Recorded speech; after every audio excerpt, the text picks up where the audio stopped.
하나님이 전능하시다는 거 믿으실 거예요. 이걸 믿지 않으면 사실 신앙인이 아니죠. 전능하시기 때문에 못하실 게 없죠. 못하실 것 없는 하나님이시기 때문에 우리에게 필요한 사람들을 얼마든지 붙여주실 수 있다. 우리 이걸 믿는 거예요. 그러니까 인맥도 하나님이 주시는 거죠. 필요한 사람을 적절하게 붙여주시는 거예요. 다윗이 사울을 피해 도망을 다닙니다. 아둘람 동굴 속에서 생활하기도 해요. 부모님을 모압의 망명 보내기도 해요. 본인도 블레셋 땅에 망명을 가요. 시글락 성에 빌부터 살아요. 이렇게 찬밥 덩어린 다윗에게 달라붙어 봐야 남을 게 없잖아요. 왕의 진노로 서서 도망자로 살아가고 있는데 그런 다윗에게 붙어봐야 무슨 유익이 있겠어요. 그런데 다윗이 시글락에 있을 때 영향력 있는 사람들이 꾸역꾸역 모여들어요. 다윗이요 의아한 거죠. 너희들 나를 넘겨주려고 하는 거냐 아니면 정말 내 편이냐 그랬더니 그 리더 중에 하나 아마세가 대답을 하는 거죠. 우리가 당신 편일 겁니다. 근데 성경에 보니까 성령께서 감동하셨다라는 말씀이 나와요. 그러니까 성령께서 그 마음을 움직여서 다윗의 편이 되도록 역사해 주신 거예요. 이게 우리 하나님의 능력입니다. 모세도 마찬가지요. 내가 말을 못합니다. 입이 둔한 자입니다. 할 때 하나님이 말 잘하는 아론을 모세에게 하나님이 붙여주셨어요. 동역자를 세워주시는 거죠. 엘리야가 굶어 죽을 판이에요. 그리 시냇가 물도 말랐어요. 사렙다 가부에게 명령해서 엘리야를 공개하게 하였다라고 말씀을 하세요. 하나님이 이 과부를 붙여주신 거죠. 오늘 설계 제목 하나님은 사람을 붙여주실 수 있다입니다. 하나님은 사람을 붙여주실 수 있다. 네, 오늘 본문에 등장하는 룻에게 하나님의 보아스라는 사람을 붙여주신 거죠. 하나님의 역사 능력이 열실하게 드러나는 겁니다. 자, 14절 읽을게요. 식사할 때 보아스가 룻에게 이르되 이리로 와서 떡을 먹으며 네 떡 조각을 초에 찍으라 하므로 룻이 곡식 베는 자 곁에 앉으니 그가 볶은 곡식을 주매 룻이 배불리 먹고 남았더라. 배부르게 잘 먹고 잘 사는 사람에게는 음식이 뭐 별로 대단할 게 없어요. 그런데 굶주림에 허덕이는 사람에게는요 음식이 정말로 절박합니다. 북한이 많이 힘들잖아요. 요즘 경제 제재로 인해서 또 코로나로 인해서 진짜 밑으로 추락해 있는 입장이에요.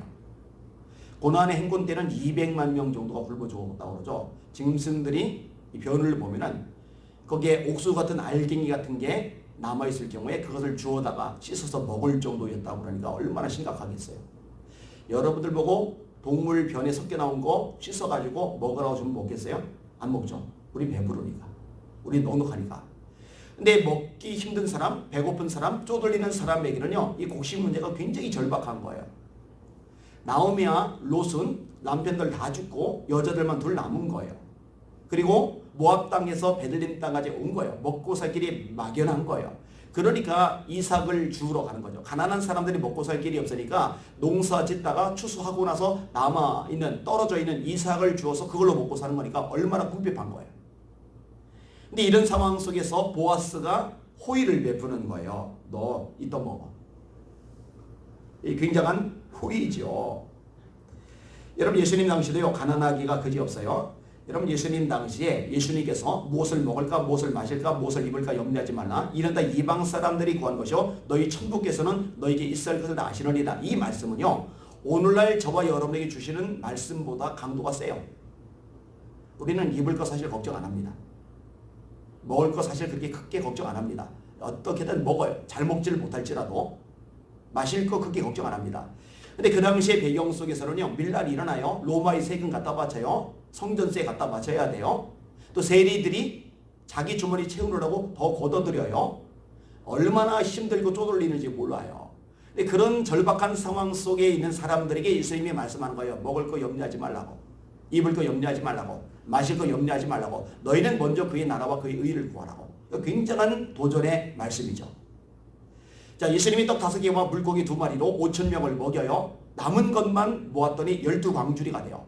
이 백성들이 얼마나 열광적으로 반응했느냐. 예수님을 왕을 삼으려고 해요. 예수님이 이제 숨어버리시지만 왜 이렇게 왕까지 삼으려고 할까? 만약에 유대인 중에 한 명을 왕으로 세우면은 로마가 반란이라고 규정하고 군대를 파송해서 완전히 진멸을 시킵니다. 전부 다 떼죽음을 당해야 돼요. 그런 시대적인 문화적인 현상 상황을 많이 알면서도 예수님을 왕으로 삼으려고 하는 이 군중들의 열기는 어디서 나온 걸까? 배고픔에서 나온 거예요. 야, 떡 5개와 물고기 2마리로 5,000명 먹이고 12광줄이 남길 정도의 예수님이라면 저런 분이 왕이 됐을 때 우리 먹고 사는 문제를 해결해 주실 수 있을 거야. 그게 나머지 것들을 망각하게 만들고 예수님을 왕 삼으려는 열정으로 이끌어버린 거거든요.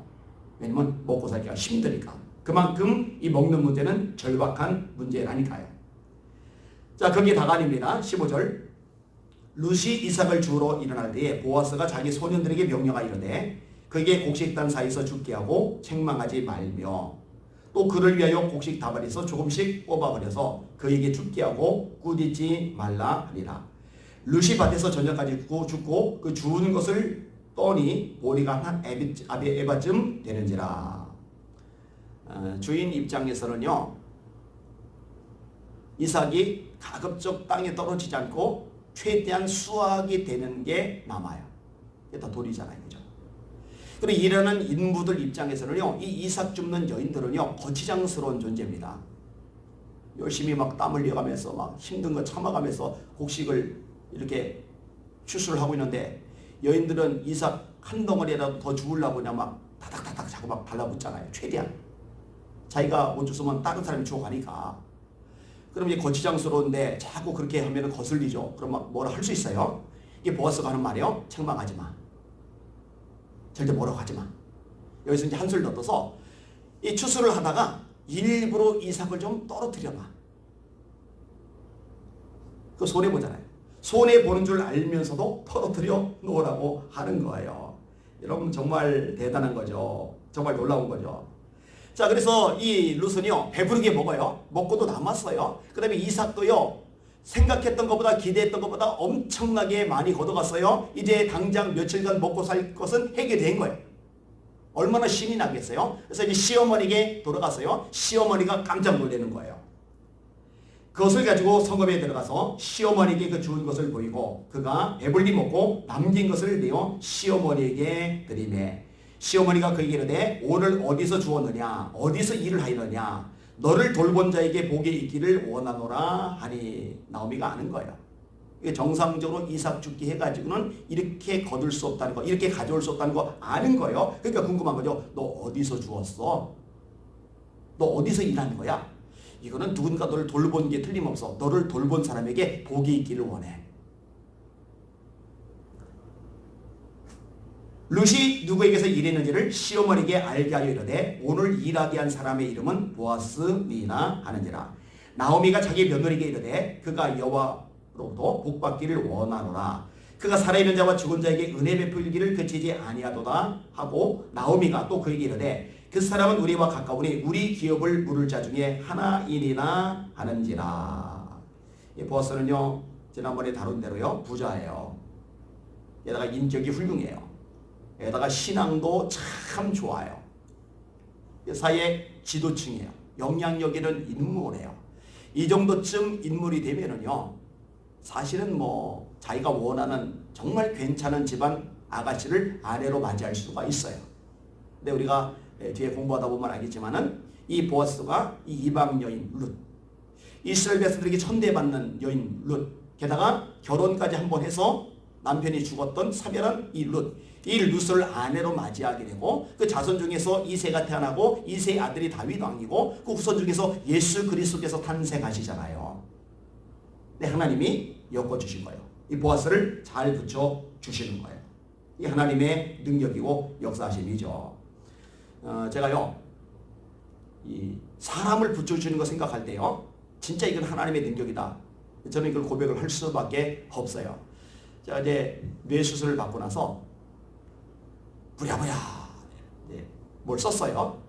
근데 이름나무라고 기독교인도 아니에요. 불교 신자라고 알고 있는데 그분이 저를 찾아와서 책을 좀 내지 않겠느냐고. 그래서 엉겁결에 제가 1권의 책을 내게 되었어요. 그 다음에 키네마인이라는 곳에서 2권의 책을 내요. 기적입니다. 다 기적입니다를 거기서 냈는데 제가 제 책 좀 내고 싶은데 어떻게 좀 안 되겠습니까? 부탁을 한 게 아니라 그 출판사 대표가 먼저 저한테 제 책을 자기네 출판사에서 내고 싶다고. 대신에 임금이 하나도 안 받겠다고. 인쇄 비용만 받겠다고. 나머지 것은 자기들이 다 알아서 하겠다고. 그 책이 이제 꽤 많이 나갔어요. 여러 세를 찍었어요. 근데 이런 것들 말고도요, 이것저것들이 막 잘 이렇게 연결이 되는 거예요. 그래서 제가 애쓰고 노력하고 인맥 관리를 하고 공을 들여가지고 되는 게 아니라 하나님께서 자연스럽게 연결해 주는 것들을 굉장히 많이 보게 돼요. 요즘에 제가 유튜브에서 영상을 이렇게 띄우고 있어요. 근데 영상을 이렇게 띄우는데요, 이것도요, 알려지도록 하나님께서 알아서 이렇게 연결을 해주세요. 기독일보가 찾아와서 제 영상을 찍어서 여러 편으로 나눠서 내요. 거기는 구독자가 굉장히 많은 곳이에요. 어제는 또 CGN TV에서 와가지고 영상을 이렇게 찍어요. 또 감리교단 목회자들이 모여있는 그룹이 있는데 거기도 굉장히 규모가 크더라고요. 거기에서 제 영상을 이렇게 올려줘요. 이게 막 일파만파로 퍼지면서 우리에게 김하영이라는 청년이 있는데 이 청년의 어머니가 울산 살아요. 울산 사는 그 어머니가 즐겨서 보는 채널인데 그 채널에 제 영상이 올라가 있으니까 깜짝 놀란 거예요. 그리고 요 근처에 예광 감리교회 최상현 목사님 있는데 감리교 목사님이거든요. 그 목사님이 제 영상을 링크 걸어가지고 이게 저희들 들어있는 이제 그룹에다가 또 이렇게 올려놨어요. 희한하게 이렇게 저렇게 연결을 해줘요. 사역을 할 때 사역대로 연결을 이렇게 해줘요. 어릴 때 생각이 또 나는 거예요. 제가 좋아하는 구절이 사람의 행위가 하나님을 기쁘시게 하면 그의 원수라도 와서 그와 더불어 화목하게 하시나니라.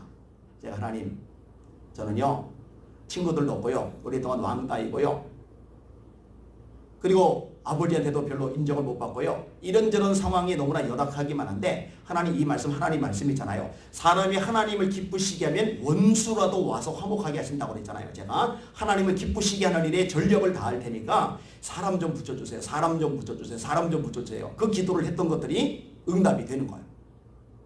이 성경에도 마찬가지요. 이런 이야기들이 계속 나와요. 사람의 마음을 녹이시고 움직이시고 감동하시고 함께 연합하도록 만들어주시는 분은 하나님이신 거예요.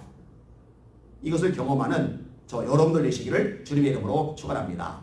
자, 이런 식의 이야기를 주고받더니 나오미가 충고를 하는 거예요. 21절. 모압 여인 루시 이르되 그가 내게 또 이르기를 내 추수를 다 마치기까지 너는 내 소년들에게 가까이 있으라 하더이다. 아주 파격적인 혜택이죠. 추수 마칠 때까지 있어. 그럼 이삭도 빼주겠다는 얘기죠. 물 마시러 따로 가잖아도 떠온 물 마시게 해주겠다는 얘기죠. 떡 같은 거 따로 준비하지 못했더라도 준비해온 떡을 주겠다는 얘기죠. 추수 마칠 때까지는 모든 것들이 보장이 되는 거예요. 나오미가 며느리 루세게 이르되 내 딸아 너는 그의 소녀들과 함께 나가고 다른 밭에서 사람을 만나지 아니하는 것이 좋으리라 하는지라. 이에 롯이 보아스의 소녀들에게 가까이 있어서 보리 추수와 밀 추수를 마치기까지 이삭을 주우며 그의 시어머니와 함께 거주하니라. 자, 롯이 모압에서 이스라엘까지 온 이유가 뭐였어요?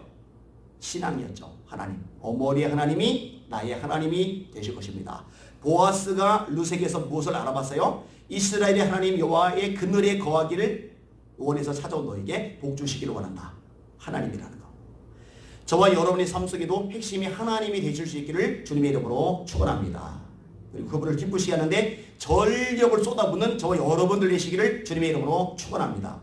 그러면 나머지 것들은 필요하면 하나님께서 역사하시는 거예요. 여러분 물질 필요하다면 물질 못 주시겠어요? 건강 필요하다면 건강 못 주시겠어요? 재능 필요하다면 재능 못 주시겠어요? 그리고 오늘 본문과 연결해서 사람이 필요하다면 사람도 붙여주셔서 함께 하나님의 일을 위해서 일을 펼쳐나가도록 계기를 주시고 역사하시고 축복하시는 하나님이라는 거, 이거 경험하시면서 사는 여러분들 되시기를 예수님의 이름으로 축원합니다. 아멘. 기도합니다. 하나님 감사합니다. 인간적인 수단, 방법, 노력, 머리 굴리는 거 다 내려놓고 하나님 앞에 납작 엎드릴 줄 아는 주님의 종들 되게 하여 주시옵소서. 세상 그 무엇보다 그 누구에게보다 하나님을 기쁘시게 하는 자로 우뚝 설 수 있도록 축복하여 주시옵소서. 하나님이 필요하다고 판단하신다면, 그리고 하나님이 기쁨이 되기만 한다면 하나님은 얼마든지 주변 사람들 움직여서 보아스처럼 영향력 있고 유력한 인물까지도 움직여서 내 편이 되게 하실 수 있는 전능자이십니다. 이런 하나님의 역사를 경험하며 살아갈 수 있도록 축복하여 주시옵소서. 예수님 이름으로 간절히 기도하옵나이다. 아멘. 주기도문 하십니다. 하늘에 계신 우리 아버지여 이름이 거룩히 여김을 받으시오며 나라가 임하옵시며 뜻이 하늘에서 이룬 것 같이 땅에서도 이루어지이다. 오늘날 우리에게 일용할 양식을 주시옵고 우리가 우리에게 죄 지은 자를 사하여 준 것 같이 우리 죄를 사하여 주시옵고 우리를 시험에 들게 하지 마시옵고 다만 악에서 구하시옵소서. 나라와 권세와 영광이 아버지께 영원히 있사옵나이다. 아멘. 자, 이렇게 기도하시기 바랍니다. 나라를 위해서 많이 기도하세요.